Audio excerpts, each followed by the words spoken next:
In this month's coverage, we'll discuss the decline of Antarctic winter sea ice, causing a record-breaking year, and how rain will be pelting the Pacific Northwest, which might end the wildfire season this year.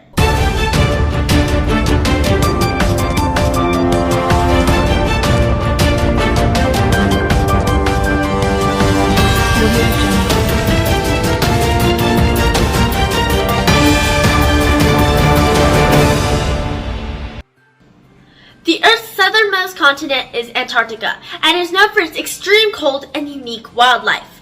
Antarctica is the coldest and windiest continent and is largely uninhabited by humans, except for research stations. Known for being home to popular species such as penguins, leopard seals, and whales, it is a place that many animals call home. Sea ice that packs the ocean around Antarctica hit record low levels this winter, which adds to scientists' fears that the impact of climate change on Antarctica is worsening. This causes a lot of problems. However, the consequences for animals such as penguins will be dire. Penguins breed and grow their young on the sea ice, and with the lack of this land, it will be difficult for them to reproduce.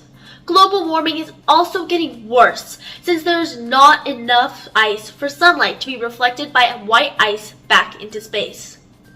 This year's winter was not only a record-breaking year, but it was an extreme record-breaking year, since there was 1 million square kilometers less ice than in 1986, which was the previous record. In the southern hemisphere, the seasons are different as sea ice peaks around September, which is in the winter, while February or March, which is when the summer draws to a close, sea ice is at its lowest point. It is not only Antarctica suffering the detrimental effects of climate change, but also the Arctic, as the sea ice is rapidly deteriorating as the northern region warms 4 times faster than the global average. We have to figure out a way to reduce our greenhouse gas emissions and make sure the polar regions have a plentiful ice that the animals can live on. Luckily, we have a positive story to tell as well.